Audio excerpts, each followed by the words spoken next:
यह कहानी एक ऐसे आईने की है जो सिर्फ चेहरा नहीं बल्कि उन दबे हुए सपनों और डरावनी हकीकतों को दिखाता है जिन्हें हम अक्सर अनदेखा कर देते हैं।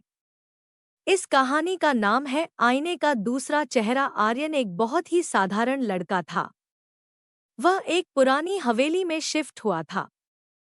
वहां उसे स्टोर रूम की धूल के बीच एक विशाल सुनहरा आईना मिला। वह आईना देखने में बहुत खूबसूरत था, लेकिन उसकी चमक में कुछ अजीब सी बात थी। जब आर्यन ने पहली बार उसमें खुद को देखा तो उसे लगा कि आईने के अंदर वाला आर्यन उसे देखकर मुस्कुरा रहा था, जबकि असली आर्यन बिल्कुल गंभीर खड़ा था। अगले दिन आर्यन ने गौर किया कि आईने में दिखने वाला उसका रूप उससे बहुत अलग है। आईने वाले आर्यन के चेहरे पर एक गजब का आत्मविश्वास था। उसके कपड़े महंगे थे और उसकी आंखों में सफलता की चमक थी। यह वही रूप था जिसे आर्यन हमेशा पाना चाहता था, एक सफल लेखक का रूप। आईने ने धीरे से एक आवाज दी, तुम भी ऐसे बन सकते हो, बस मेरी तरफ हाथ बढ़ाओ। आर्यन उस छवि से इतना प्रेरित हुआ कि उसने लिखना शुरू कर दिया। जब भी वह थकता वह आईने के सामने जाकर खड़ा हो जाता। आईने वाला सफल आर्यन उसे इशारों में समझाता कि मेहनत कैसे करनी है। आर्यन को लगा कि यह आईना उसके लिए एक वरदान है। उसकी सुस्ती खत्म हो गई और वह दिन रात काम करने लगा। उसे लगने लगा कि वह जल्द ही उस जादुई छवि जैसा बन जाएगा। जैसे जैसे दिन बीते आर्यन की तरक्की होने लगी, लेकिन साथ ही कुछ अजीब घटनाएं भी शुरू हुईं। कमरे का तापमान अचानक गिर जाता और आईने से ठंडी हवाएं चलने लगतीं। आर्यन ने ध्यान दिया कि आईने वाला रूप अब उसे प्रेरित नहीं कर रहा था बल्कि उसे आदेश दे रहा था। उसकी आंखों की वह चमक अब धीरे धीरे एक खौफनाक लाल रंग में बदल रही थी। एक रात जब आर्यन सो रहा था उसे महसूस हुआ कि कोई उसके ऊपर खड़ा है।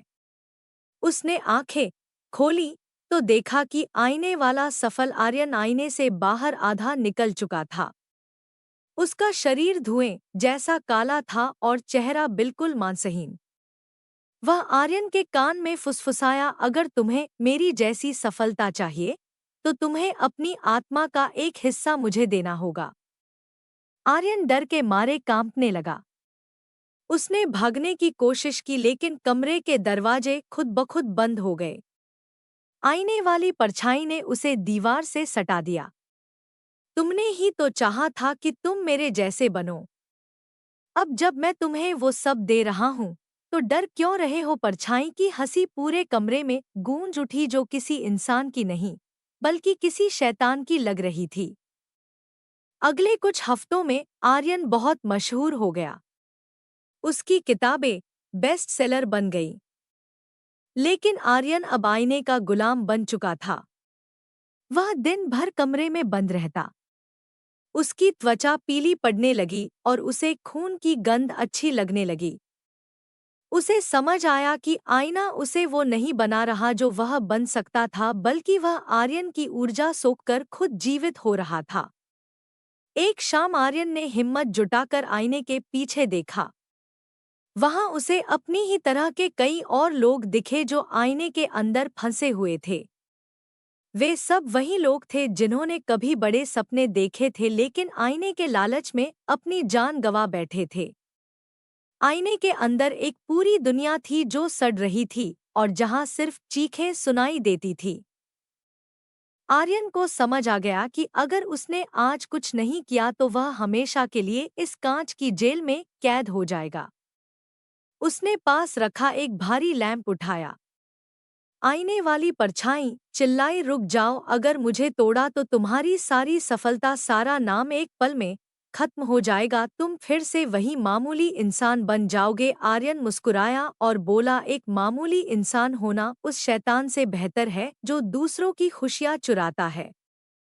उसने पूरी ताकत से लैंप आईने पर दे मारा। एक जोरदार धमाका हुआ और पूरा कमरा कांच के टुकड़ों से भर गया। वह काली परछाई एक भयानक चीख के साथ धुएं में विलीन हो गई। कमरा एक बार फिर शांत हो गया। सुबह जब सूरज की किरणें कमरे में आईं, आर्यन जमीन पर पड़ा था। उसके हाथ से खून बह रहा था और उसकी सारी शोहरत गायब हो चुकी थी। उसके बैंक अकाउंट खाली थे और लोग उसे भूल चुके थे। लेकिन पहली बार आर्यन को अपने दिल में एक अजीब सी शांति महसूस हुई। वह अब किसी का गुलाम नहीं था।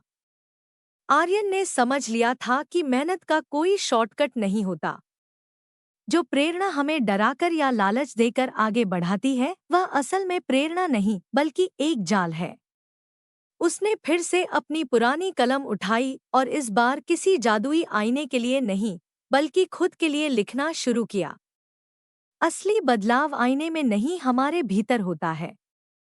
आज भी आर्यन की उस हवेली के पास से गुजरने वाले लोग कहते हैं कि कभी-कभी रात में कांच के टूटने की आवाज आती है। लेकिन आर्यन अब वहां नहीं रहता।